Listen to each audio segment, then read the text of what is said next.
அண்மை செய்தி ஊதிய உயர்வு, பணி வரன்முறை, பணி பாதுகாப்பு உள்ளிட்ட 4 அம்ச கோரிக்கைகளை வலியுறுத்தி சென்னை வள்ளுவர் கோட்டத்தை ஊரக மற்றும் நகர்ப்புற வாழ்வாதார இயக்க பணியாளர்கள் 3வது நாளாக போராட்டம் நடத்தி வருகின்றனர். கூடுதல் விவரங்களை செய்தியாளர் கோபாலகிருஷ்ணன் வழங்க கேட்கலாம். வணக்கம் கோபாலகிருஷ்ணன், விவரம் என்ன? வணக்கம். தமிழகம் முழுவதும் ஊரக மற்றும் நகர்ப்புற வாழ்வாதார இயக்க பணியாளர்களாக பணியாற்றி வரும் பணியாளர்கள் இன்று 3வது நாளாக சென்னை வள்ளுவர் கோட்டத்தை முற்றுகையிட்டு மாபெரும் போராட்டத்தை நடத்தி வருகின்றனர்.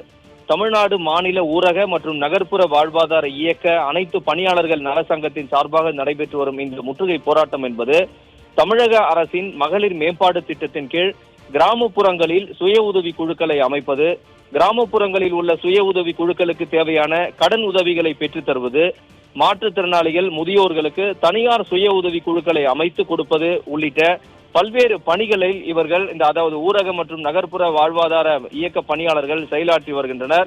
குறிப்பாக தமிழக முதலமைச்சரின் கீழ் செயல்பட்டு வரும் சிறப்பு செயலாக்க திட்டத்தின் கீழ் வட்டார இயக்க மேலாளர், வட்டார ஒருங்கிணைப்பாளர்கள், அதே போன்று சமுதாய அமைப்பாளர் உள்ளிட்ட பல்வேறு பிரிவுகளில் 2500க்கும் அதிகமான பணியாளர்கள் இந்த திட்டத்தின் கீழ் பணியாற்றி வருகிறார்கள். இவர்களை பல்வேறு பணிகளுக்கு தமிழக அரசு உட்படுத்துவதாகவும், அதாவது கிராமப்புற பெண்கள் மேம்பாட்டு திட்டம் என்ற திட்டத்தின் கீழ் பணியாற்றக்கூடிய இவர்களை பல்வேறு திட்ட பணிகளுக்கு அமர்த்தும் தமிழக அரசு, ஆனால் அதற்கேற்ற ஊதியத்தை தமிழக அரசு வழங்கவில்லை என கூறியும் பணி வரன்முறை செய்ய வேண்டும், ஊதியத்தின் பணியின் போது ஈடுபடும் பணியாளர்களுக்கு தேவையான பண பலன்களை முறையாக அறிவிக்க வேண்டும் என்பன உள்ளிட்ட கோரிக்கைகளை வலியுறுத்திதான் இந்த ஊரக மற்றும் நகர்ப்புற வாழ்வாதார இயக்க பணியாளர்கள் 3வது நாளாக வள்ளுவர் கோட்டத்தை முற்றுகையிட்டு மாபெரும் ஆர்ப்பாட்டத்தில் ஈடுபட்டு வருகின்றனர்.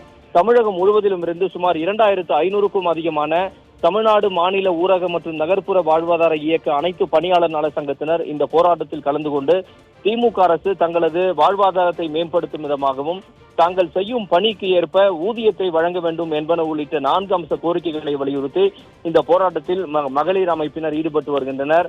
போராட்டத்தில் ஈடுபட்டு வரும் அமைப்பினரை திமுக அரசு அழைத்து பேசி பேச்சுவார்த்தை நடத்தி தங்களுக்கு தேவையான அந்த ஊதியத்தை நிர்ணயம் செய்வது, பணி பாதுகாப்பு வழங்குவது, பணி வரன்முறை செய்வது என்பன உள்ளிட்ட கோரிக்கைகளை நிறைவேறும் வரை தங்களது போராட்டம் தொடரும் என்று எச்சரித்து வருகின்றனர்.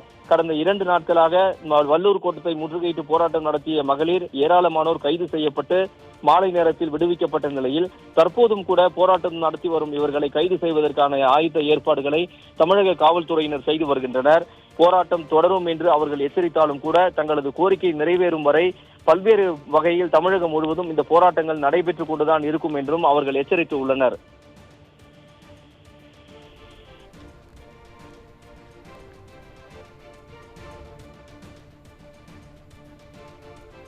விவரங்களை வழங்கியமைக்கு நன்றி கோபாலகிருஷ்ணன்.